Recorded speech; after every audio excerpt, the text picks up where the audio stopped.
Vraiment. Vraiment.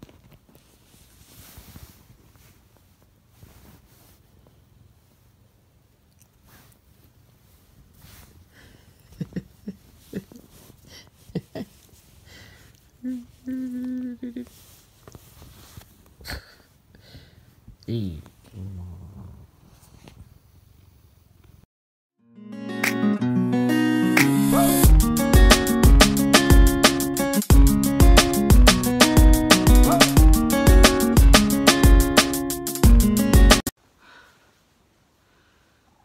Nous venons de rentrer et donc on vient de se prendre une sauce, c'est parce qu'il fait beaucoup de pluie.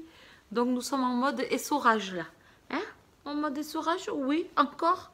Oui, il adore ça. Franchement, c'est son petit kiff. C'est ton petit kiff? Oui.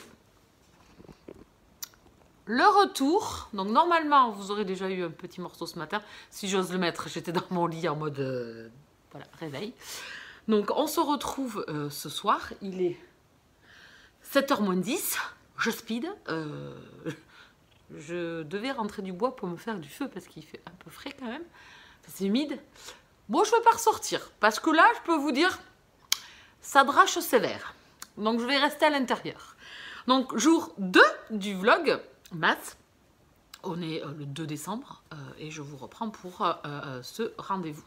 Donc merci beaucoup pour l'accueil du premier de hier. J'ai déjà eu quelques petits commentaires que j'ai vus hier soir et ce matin. Donc merci, ça fait trop plaisir.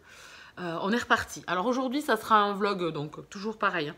Je vais essayer de tabler entre 8 et 12 minutes. 8 et 15 minutes, allez. 8 et 15 minutes, pas plus. Et aujourd'hui, ça sera sur les lectures que j'ai terminées.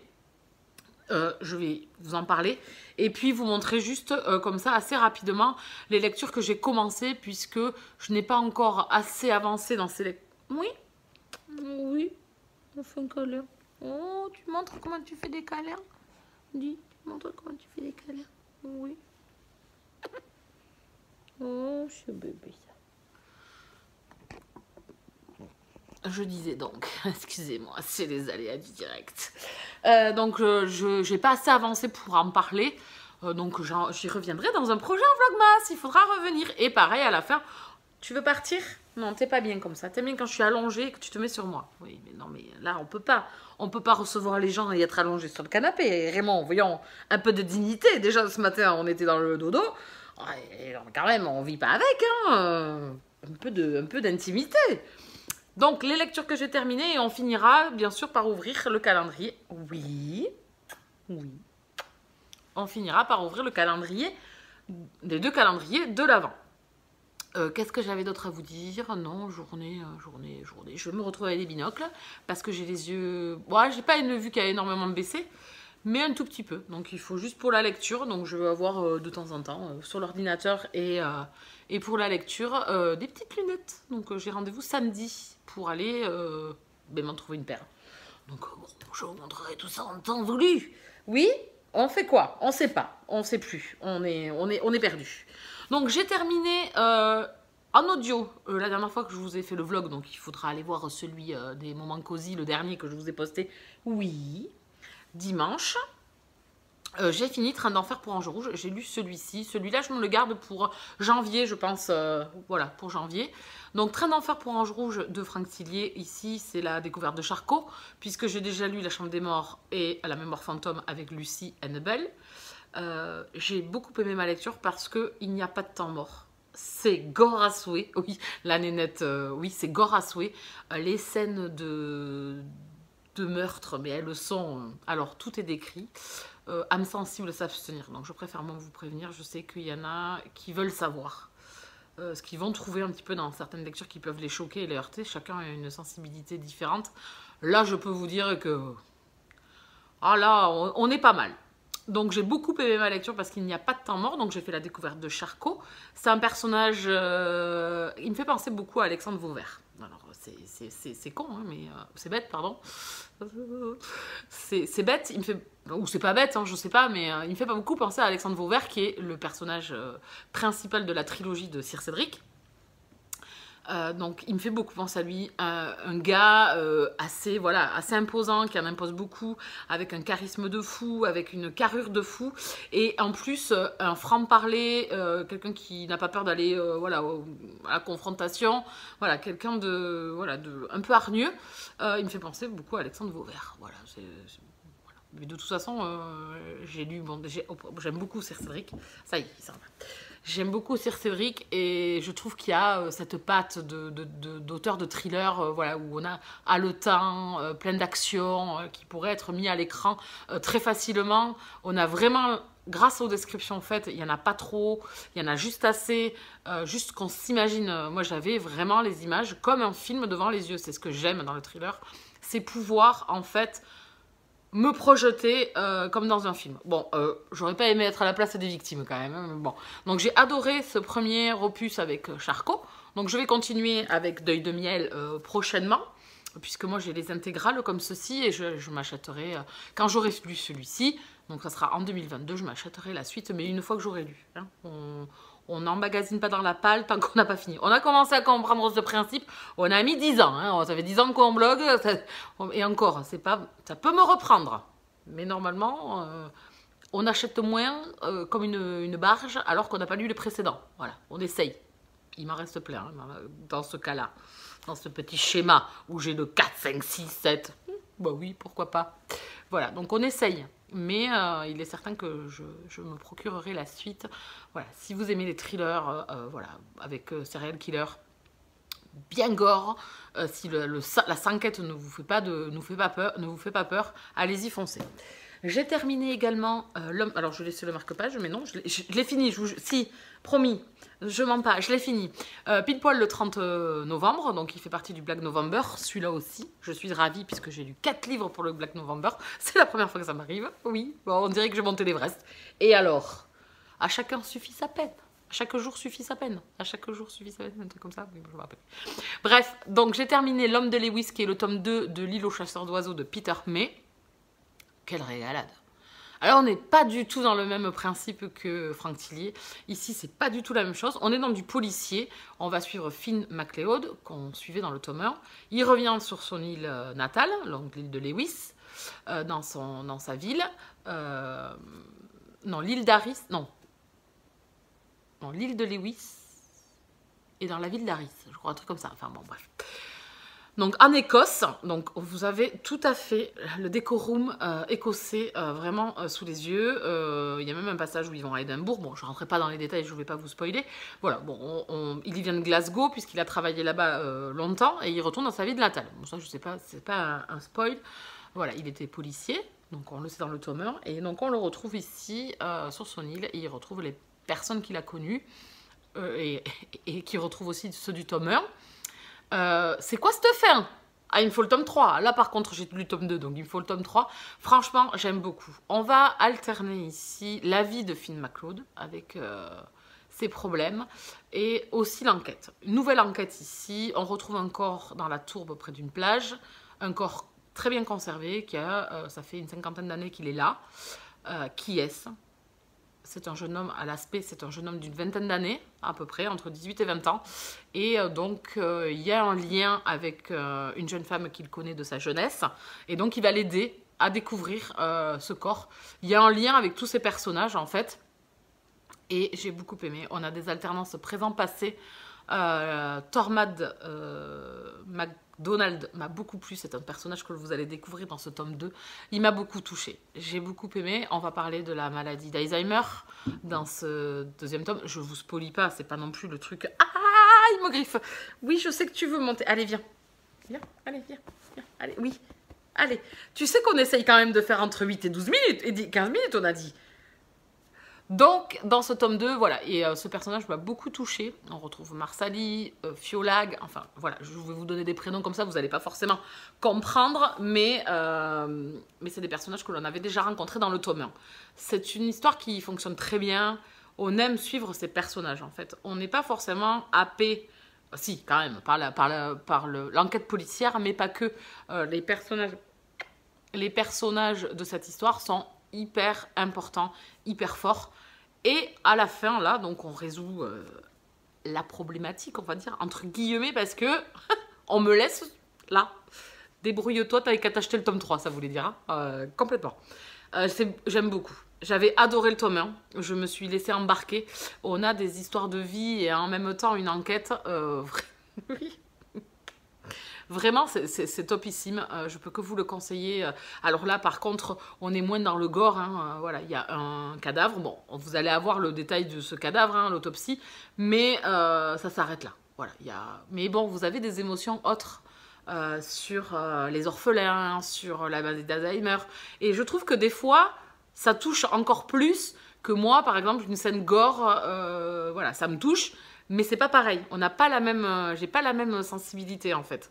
Et là, en fait, il y a des personnages qui m'ont beaucoup touché. Ça m'a, voilà, Peter, un autre personnage de cette histoire, franchement, m'a bouleversée. Je trouvais que c'était un personnage attachant. John aussi, enfin voilà, il y a plein de personnages dans cette histoire qu'il faut que vous rencontriez. Moi, je vais m'acheter Les Braconniers, je crois. Je sais plus le nom du tome 3, mais en tout cas, en 2022, je me l'achète pour pouvoir le lire assez rapidement. Je ne vais pas attendre un an, parce que là, en fait, le tome 1, je l'avais lu en novembre 2020, et celui-là en novembre 2021. Donc, je ne vais pas attendre novembre 2022 pour lire le tome 3, je l'espère. Voilà, donc je vous le conseille fortement. Ma lecture en cours au niveau... Voilà, bon, on va s'arrêter là pour... Je vous montre juste ce que je suis en train de lire, comme ça je vous en reparlerai dans les prochains Vlogmas. Je suis en train de lire Fleur de sang de Emmanuel Robert Espalieu. C'est un historique, on va se retrouver ici. Alors je cherchais, parce qu'il n'y a pas de date précise. Donc on est sous Louis le Grand, donc le roi Soleil, donc Louis XIV. On est au XVIIe siècle. Et on est avec un jeune homme qui est fils de comte et avec une jeune fille qui est fille de bourreau. Voilà, et une relation va débuter entre ces deux personnages. Je ne vous spoilie pas, c'est écrit dans la 4e de couverture. J'ai hâte de poursuivre. Voilà, c'est vraiment, ça démarre très bien. J'ai pas eu, hier soir j'ai à peine entamé et à midi j'ai pas pu lire. Donc voilà, je vais entamer ça ce soir. Il y a le, comment ça s'appelle ? Le Read With Me de Séverine sur Twitch. Donc je pense que je vais me faire une petite session pour avancer dans cette lecture qui débute, en tout cas, très très bien. Et la deuxième lecture que je suis en train de faire en audio, il était temps. Alors je suis un peu plus loin hein, en audio. Je sais pas, j'ai dû être au chapitre 9, je pense, ou 10. Je pense par là. Même plus loin, je crois. Hein. Donc je dois être dans les 150... J'ai passé les 150 pages du Nœud de la sorcière de Deborah Harkness. Pardon. On est dans du fantastique ici. J'avais adoré le tome 2 est mon préféré. J'avais adoré le tome 1. Donc ici, c'est l'école perdue, le livre perdu des sortilèges. Le tome 2, c'est l'école de la nuit. Et le tome 3, donc c'est le nœud de la sorcière. J'ai ce roman dans ma pile à lire depuis des plombes. Des plombes et des plombes. J'avais adoré les 2 premiers tomes et en fait l'apparition du tome 3 n'était pas prévue de suite et en fait quand elle est sortie je l'ai acheté et puis je passais à autre chose hein. C'est comme toujours, c'est toujours pareil avec nos piles à lire hein. On les sort pas de suite. Si vous connaissez pas cette histoire, on est ici dans un univers fantastique comme je vous dis avec plusieurs créatures différentes, sorcières, vampires, etc. Et on va nous parler de Lashmol. C'est un livre qui relate les origines humaines, enfin les origines des êtres. Voilà, donc ils courent tous après et on va avoir une relation dedans entre Diana, Bishop et Matthew de Clermont. Voilà, donc je suis dans le tome 3. Mon problème, encore une fois, c'est comme avec Millennium 3, c'est que j'ai mis des années, je sais plus le tome 2 quand c'est que je l'ai lu. La magie de se filmer, c'est que je viens d'aller voir, du coup. J'ai lu le tome 1 en 2011 et j'ai lu le tome 2 en 2012. Voilà. Donc, comment vous dire que c'est loin? C'est très loin. Bon, je m'en souviens quand même. Je me souviens de ce qui se passait à Oxford, etc. Et puis aussi dans le tome 2, on va changer un petit peu on a changé un petit peu dans le tome 2 par rapport au tome 1, de lieu, d'endroit. Je ne vais pas en dire trop parce que voilà, je ne vais pas m'étendre non plus. Hein. Mais voilà, c'est vraiment hyper intéressant. On a une histoire d'amour entre Matthew et Diana. Il faudra découvrir qui ils sont. Mais voilà, il était temps que je retourne dans ce tome 3 qui, pour l'instant, se laisse lire parce que je retrouve les personnages. Vraiment, je me souvenais bien de la fin du tome 2. Et donc, j'attends de voir comment ça va se profiler. Voilà, ça prend son temps. C'est des histoires qui prennent leur temps. On a beaucoup d'interactions entre les personnages, de discussions, de sentiments et d'émotions des personnages, donc je vous en reparlerai quand j'aurai avancé. Il y a un tome 4 qui est sorti, enfin c'est pas forcément un tome 4, c'est plutôt un spin-off où on va parler d'un des personnages qu'il y a dans cette trilogie, Marcus. Voilà, donc à voir si j'aimerais bien connaître son histoire aussi. Pourquoi pas après, mais bon, une fois que j'aurai fini la trilogie, déjà ça sera déjà pas mal. Voilà pour mes lectures en cours. Eh bien écoutez, qu'est-ce qu'on va faire? On va se diriger... Vomito, les gars, vous êtes prêts? Allez, vomito, on va se diriger vers nos petits calendriers de l'Avent. Je coupe et je vous reprends. Oui, je vais pas vous filer la gerbe tous les jours. Alors, nous voilà devant le nouveau calendrier du jour, le L'Oréal. Donc, le 2, il est ici. Alors, est-ce que je vais y arriver? Sans appui comme ça va être assez fin, c'est long, c'est un crayon. Oui, alors j'ai tout déglingué là. Oh ben là, pour le coup, burrito quoi. Bourreau. Alors c'est un crayon. Je vous montrerai ça juste après. On va se diriger... Oh, j'ai tout pété moi. Mais quelle brute. Bon allez, on remet. Ni vu ni connu. On va se diriger vers le Rituals. Alors, le Rituals. Oui, le numéro 2. Est-ce que vous le voyez? 7, 4... Peut-être un de ceux-là. 3. Qu'est-ce que c'est celui-là? Où est le numéro sur celui-là? Eh bien, 15. Hop. Et donde está? Ici, celui-ci. 17. 2. Il était là, le gars. Regardez-moi. Hop, vous tirez. Oh, c'est grand, c'est long. Allez, on va s'installer.